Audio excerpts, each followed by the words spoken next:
یہ تمام ایشوز جو اس ٹائم ارائز ہو رہے ہیں یہ آپ کے قابل اعتراض ڈیٹا کے رکھنے کی وجہ سے ارائز ہو رہے ہیں. آپ ان میں جب قابل اعتراض ڈیٹا رکھیں گے, جب آپ ان کے اندر قابل اعتراض تصویریں رکھیں گے, قابل اعتراض ویڈیوز رکھیں گے, تو کہیں نہ کہیں وہ موبائل, وہ لیپ ٹاپ اگر گم جاتا ہے تو وہ کہیں پہ مس یوز بھی ہو سکتا ہے. اچھا یہ بتائیں کہ اگر موبائل آپ سیل کرنے جا رہے ہیں تو اس میں تو آپ کے تصویریں ہیں, پرسنل بھی ہیں, سارا کچھ ہے, اس کو کیا کرنا چاہیے؟ کہتے ہیں کہ وہ ڈیلیٹ کر دیں, اس سے بھی وہ چلا جاتا ہے. ڈیلیٹ کرنے کے بعد پھر جو ہے وہ اس کے اوپر آپ دوبارہ سے اگر وہ ریسائیکل بن میں گیا ہے تو وہ بھی واپس ڈاٹا ریکور ہو سکتا ہے. جی میں آپ کو ایک ون آف دا کیس کے بارے میں بتانا چاہوں گا کہ بالکل ایک ایسا کیس تھا جس میں ایک شخص نے بہت سال پہلے اپنا فون جو تھا وہ ریپیئرنگ کے لیے دیا. جس شخص نے وہ فون ریپیئر کیا اس نے اس میں سے ڈیٹا نکال کے یو ایس بی میں رکھ لیا, اور وہ جو یو ایس بی تھی اس کو بعد میں اس نے ان تصویروں کو, ان ویڈیوز کو اس نے بعد میں مس یوز کیا. تو یہ جب آپ ریپیئرنگ کے لیے جاتا ہے آپ کا فون, یا آپ بیچنے کے لیے فون کو جاتے ہیں, اگر اس میں اس قسم کا ڈیٹا ہے جو کہ قابل اعتراض ہے یا آپ نے ڈیورنگ دا ریلیشن شپ تیار کیا ہوا ہے, تو وہ ڈیٹا مس یوز ہونے کا خطرات بڑھ جاتے ہیں. اس میں دیکھیں پہلی چیز تو یہ ہے کہ میں اس میں ایک دیکھنے والوں کو ایک ضرور ایک ایڈوائز کرنا چاہوں گا, اگر آپ نے فون استعمال کر لی ہے کسی چھوٹے بہن بھائی کو دے دیں. اس کو بیچنے سے بہت بہتر ہے کہ آپ نے اس کو جتنا استعمال کرنا تھا آپ کر چکی ہیں. اگر آپ مزید استعمال نہیں کرنا چاہتے, اگر آپ اس کو بیچنے بھی جائیں گے آپ کو اس کی کاسٹ وہ تو نہیں ملے گی جس کاسٹ پہ آپ نے خریدا ہے, آپ کو ایک منیمم کاسٹ ملے گی. تو اس سے بہتر ہے, اور اس میں آپ پریشان بھی رہیں گے کہ اس میں کوئی ڈیٹا ہے ایسا. بعض اوقات تصویریں نہیں بھی ہوتی, بعض اوقات آپ جس کمپنی میں کام کرتے ہوتے ہیں اس کا ایک کوئی سینسٹیو ڈیٹا آپ کے پاس ہوتا ہے, کلائنٹس کی انفارمیشن آپ کے پاس ہوتی ہے, کوئی آپ نے نمبر سیو کیے ہوتے ہیں. تو اچھا یہ ہوتا ہے کہ آپ اس کو بیچیں نا, بہتر چیز یہ ہے کہ آپ اس کو اپنے گھر میں کسی کو دے دیں تاکہ اس کے استعمال میں آ جائے.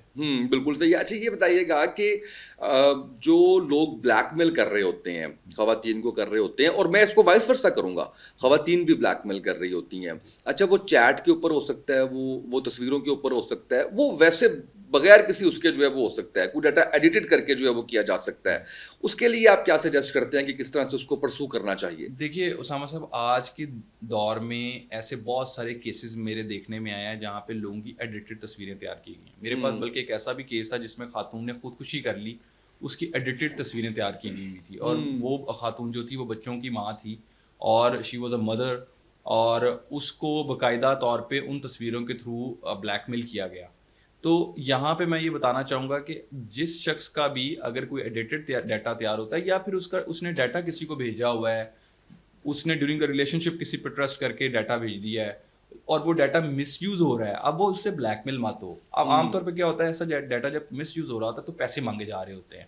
جس شخص نے وہ ڈیٹا منگوایا ہوتا ہے وہ پیسے مانگ رہا ہوتا ہے. اب آج کل ایسا بھی ہوتا ہے کہ لوگوں کو عام طور پہ کچھ سوشل میڈیا ایپس کے اوپر ویڈیو آن لائن کالز آ جاتی ہیں, تو وہ کیا کرتے ہیں, وہ فوری طور پہ ان کالز کو پک کرتے ہیں, پھر جو کچھ ان کو کرنے کے لیے کہا جاتا ہے وہ کر لیتے ہیں, اور بعد میں وہ ویڈیو کالز کو سیو کر کے بعد میں ان کو بلیک میل کیا جاتا ہے, یا ان کو کہا جاتا ہے کہ یہ ہم آپ کے فرینڈ جتنے بھی ایڈڈ ہیں ان سب کو بھیج دیں گے. تو وہاں پہ آسان طریقہ کار یہ ہوتا ہے کہ آپ اگر کسی بلیک میلر سے بلیک میل ہو کے پیسے بھیجتے جائیں گے تو وہ پیسے مانگتا جائے گا. اچھا طریقہ کار یہ ہے کہ اگر آپ کو ونس یہ آئیڈیا ہو گیا کہ جس شخص کے ٹریپ میں آپ پھنس چکے ہیں وہ بلیک میلر ہے, تو فوری طور پہ اس کیس کو رپورٹ کریں. اور جب آپ فوری طور پہ رپورٹ کریں گے, اس کا آپ کو سب سے بڑی چیز یہ ملے گی کہ یہ جو ایک دن کی پریشانی ہے, یہ جو آپ نے 4 مہینے 5 مہینے یا 4 سال اس کے ہاتھ پریشان رہنا تھا, وہ ایک ہی دن میں آپ اس پریشانی سے نکل جائیں گے. اور وہ رپورٹ کیسے کرنا ہے, اس کے لیے لائر کو جو ہے وہ ہائر کرنا پڑے گا؟ نہیں, اس میں ضرورت نہیں ہے آپ کو لائر کی, آپ خود بھی ایک اپلیکیشن کو بنا سکتے ہیں. آپ وہ اسکرین شاٹس کو ساتھ لگائیں, اور جو بھی آپ کا near by FIA cyber crime circle ہے اس میں آپ اس اپلیکیشن کو آپ لے کے جائیں اور اس کو فائل کریں. اور یہ جو اس قسم کے کیسز ہوتے ہیں یہ بڑے سینسیٹیو کیسز ہوتے ہیں, اور ان میں نے عام طور پہ دیکھا کہ بہت جلدی کارروائی ہوتی ہے. اچھا یہ بتائیں کہ یہ جو تصویریں ہوتی ہیں, نیوڈ تصویریں, یہ موسٹلی فیک ہوتی ہیں یا اوریجنل بھی ہوتی ہیں, اور کیا کوئی گروپ ہے ایسا جو یہ بنا رہا ہے, اور کس کس پلیٹ فارم کے اوپر لوگوں کو بلیک میل کیا جا رہا ہے؟ دیکھیے اسامہ صاحب, یہ جو تصویروں والے معاملات ہیں یہ کچھ 3 قسم کے معاملات ہوتے ہیں. ایک تو یہ ہے کہ جی ایک شخص تھا, اس کا کسی کے ساتھ ریلیشن شپ تھا, during the relation ship trust میں تصویریں منگوا لی گئی, جو کہ ہم عام طور پہ کہتے ہیں کہ جی دیکھ کر ڈیلیٹ کر دوں گا. جس نے بھی یہ ٹرم کسی کے ساتھ استعمال کی ہے, اس کا مطلب ہے کہ اس نے اس کے ساتھ کوئی نہ کوئی دھوکہ دینا ہے, یا فراڈ کرنا ہے, یا بلیک میلنگ کرنی ہے. پہلے تو میں یہ بتاتا چلوں. دوسرے کیسز ہوتے ہیں کہ جن میں عام طور پہ لوگوں کو بدنام کرنے کے لیے ان کی ایڈیٹڈ تصویریں, ایڈیٹڈ چیٹس تیار کر لیتے ہیں. ٹھیک ہے. اور وہاں پہ وہ جو پاپولر لوگ ہوتے ہیں زیادہ تر ان کے ساتھ ایسا کیا جاتا ہے. تیسرے کیسز وہ ہوتے ہیں جو بڑے ہمارے لیے تو بڑے ایک اسٹرینج کیسز تھے, بڑے عجیب تھے, لیکن وہ بتانے اس لیے ضروری ہیں کہ وہ آپ کی آڈینس کے لیے بڑے انفارمیٹیو ہوں گے, کہ جہاں پہ ہسبینڈ اینڈ وائفس اس قسم کا ڈیٹا تیار کر لیتے ہیں, اور جب کبھی ان کے تعلقات خراب ہوتے ہیں یا شادی ختم ہو جاتی ہے, یہ ڈیٹا مس یوز ہو جاتا ہے. اوکے, اور یہ کیوں تیار کرتے ہیں کوئی؟ دیکھیے, اب اس حوالے سے تو میں یہ کہنا چاہوں گا کہ لوگ عام طور پہ ٹیکنالوجی کو بڑا سیف سمجھ رہے ہوتے ہیں. وہ یہ سمجھ رہے ہوتے ہیں کہ جی ہم اگر ٹیکنالوجی کا کبھی مس یوز ہو ہی نہیں سکتا, یہ ہمارا فون ہے, یہ ساری زندگی ہمارے پاس رہے گا, اس میں جو ڈیٹا ہم رکھ رہے ہیں وہ بالکل سیکیور ہے, وہ کبھی ان آتھرائز ایکسیس نہیں ہو سکتا, کبھی ہیکنگ نہیں ہو سکتی, کبھی وہ فون کسی کے پاس نہیں جا سکتا. یہ وہ تمام چیزیں اپنے ذہن میں جب سوچ لیتے ہیں تو تب عام طور پہ جیسے ہی وہ فون گم جاتا ہے یا وہ کسی کے ہاتھ میں چلا جاتا ہے تو اس کا مس یوز ہو جاتا ہے. بالکل صحیح ہے. اچھا یہ بتائیں کہ خواتین کو خاص کر سوشل میڈیا یوز کرتے ہوئے کن باتوں کا خیال رکھنا چاہیے؟ ایک تو خواتین کو اسٹرینجرز کو ایڈ نہیں کرنا چاہیے. جیسے ہم عام زندگی میں عام ریئل لائف میں لوگوں کے ساتھ ملتے ہیں, ویسے ہی ہمیں سوشل میڈیا کے اوپر بھی لوگوں کے ساتھ ملنا چاہیے. سوشل میڈیا پہ جن لوگوں کو ہم جانتے ہیں انہی کو ہمیں ایڈ کرنا چاہیے, جن لوگوں کو ہم نہیں جانتے ان لوگوں کو ہمیں ایڈ نہیں کرنا چاہیے, پہلی چیز. دوسری بات یہ ہے کہ کبھی بھی جو خواتین ہیں ان کو چاہیے کہ جو ان کی پرسنل پکچرز ہیں, اگر آپ کے ساتھ بہت سارے ایسے ان نون لوگ ایڈ ہیں کہ اگر آپ فرض کریں آپ کے ساتھ ان نون لوگوں کی لسٹ زیادہ ہے, تو کوشش کریں کہ آپ اپنی پرسنل پکچرز کو زیادہ اپلوڈ نہ کریں. صحیح, کوشش کرنی چاہیے, اوائڈ کرنا چاہیے. اور اس کے علاوہ بڑی امپورٹنٹ چیز یہ ہے کہ کبھی بھی اگر کوئی شخص آپ کو اپروچ کر رہا ہے سوشل میڈیا کے اوپر, جو کہ ایک ان نون شخص ہے, اور وہ آپ کے پاس سے تصویریں مانگ رہا ہے یا آپ کو کہہ رہا ہے کہ آپ میرے ساتھ بات چیت میں آتے ہوئے تصویریں میرے ساتھ شیئر کرتے ہیں, تو کبھی بھی ایسے شخص کے ساتھ تصویریں مت شیئر کریں. اور سب سے بڑی بات یہ کہ دنیا میں جتنی بھی اپلیکیشنز ہیں ان سب کے اوپر ایک سیکیورٹی فیچر موجود ہے کہ آپ اپنے آپ کو لمیٹڈ کر سکتے ہیں to the extent of friends and to the extent of family, to the extent of public.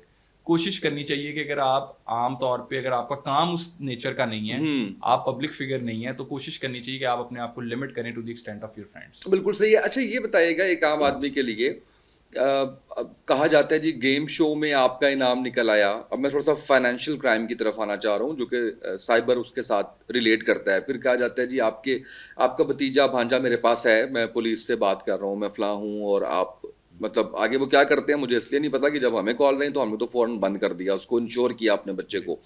اور اس کے ساتھ ساتھ جو ہے وہ کوئی پن آ جاتی ہے آپ کو, اس کے علاوہ آپ کو جو ہے وہ کوئی لالچ دیا جاتا ہے, کوئی انعام نکل آیا آپ کا, یا آپ کا اے ٹی ایم بلاک ہونے لگا ہے, آپ کا بے نظیر انکم سپورٹ پروگرام میں, اس طرح کی لاتعداد چیزیں ہیں جو اس وقت چل رہی ہیں. اس سے کیسے بچنا ہے؟ دیکھیے, فائنینشیل کرائمز میں دو طرح کے ایموشنز ہوتے ہیں, ایک ہوتا ہے خوف, ایک ہوتا ہے لالچ. ان دو ایموشنز کے ارد گرد سارے کا سارا فائنینشیل کرائم چل رہا ہوتا ہے. خوف یہ ہوتا ہے کہ جی آپ کا بچہ جو ہے نا وہ ہم نے اریسٹ کر لیا, خوف یہ ہے کہ جی آپ کا بچہ اغوا کر لیا گیا, خوف یہ ہوگا کہ جی اگر آپ نے یہ نہ کیا آپ کا بینک اکاؤنٹ بند ہو جائے گا. اب لوگ کیا کرتے ہیں, لوگ فوری طور پہ بجائے یہ کہ وہ اس چیز کے اوپر کوئی رسپونڈ کریں, وہ اس کے اوپر کوئی ویریفائی کریں, کسی سے پوچھیں, اپنے بینک مینیجر سے پوچھیں, اپنے بیٹے کو کال کریں, وہ پہلے ساتھ ہی کیا کرتے ہیں کہ اس کو وہ پیسے ٹرانسفر کر دیتے ہیں. ٹھیک ہے, کیونکہ وہ پیسوں کا تقاضا کیا جا رہا ہوتا ہے. کوئی 50,000 ٹرانسفر کر دیتا ہے, کوئی 25,000 ٹرانسفر کر دیتا ہے. اچھا پھر کیا ہوتا ہے دوسرے اینڈ پہ, دوسری طرح کا جو فائنینشیل کرائم ہے جس میں نے لالچ کی بات کی, وہاں پہ لوگوں کو کہا جاتا ہے آپ کا انعام نکلا ہے. اب بہت سارے لوگ ایسے ہیں جن سے میں نے جب یہ سوال پوچھا کہ آپ نے کبھی کسی لاٹری میں اپلائی کیا تھا, انہوں نے کہا جی نہیں کبھی اپلائی نہیں کیا. تو بھائی جب کیا نہیں تھا تو پھر انعام کیسے نکلنا تھا؟ تو اسی طریقے سے جو لوگ عام طور پہ اس قسم کے کرائم میں پھنستے ہیں وہ سب سے پہلے وہ خود ہی ٹریپ ہوتے ہیں, کیونکہ ان کے پاس ایک تو لیک آف نالج ہوتا ہے, ان کو پتہ ہی نہیں ہوتا کہ جو شخص ان کے ساتھ یہ کر رہا ہے وہ کس پرپز کے لیے کر رہا ہے. اب مثال کے طور پہ ایک شخص کو کال آ جاتی ہے کہ جی میں آپ کا رشتہ دار بات کر رہا ہوں, آپ نے مجھے پہچانا, وہ ایک کوئی ہنٹ دے گا اور آپ کوئی نام لیں گے. جو ہی آپ کوئی نام لیں گے وہ آپ کو کنیکٹ کرے گا اس رشتہ دار کے ساتھ, اور اس کے بعد وہ آپ کے ساتھ ٹرانزیکشن کر لے گا, آپ کا بینک اکاؤنٹ استعمال کر لے گا. تو عام طور پہ جو اس قسم کے کیسز ہیں یہاں پہ لوگوں کو صرف ایک چیز کو جاننا ضروری ہے کہ اگر کوئی شخص آپ کو کال کر رہا ہے اور وہ شخص آپ سے پوچھ رہا ہے جی آپ کا نام کیا ہے, آپ کی والدہ کا نام کیا ہے, آپ کا CNC کیا ہے, آپ اپنے نام کے علاوہ کوئی چیز اس سے ڈسکس مت کریں. ٹھیک ہے, اگر وہ آپ کا برانچ کا مینیجر ہے اس کے پاس تو ساری ڈیٹیلز ہوں گی, آپ نے فارم فل کیا ہوا ہے. اگر وہ بچے کے اسکول سے بات کر رہا ہے تو اس کے پاس ساری ڈیٹیلز ہوں گی.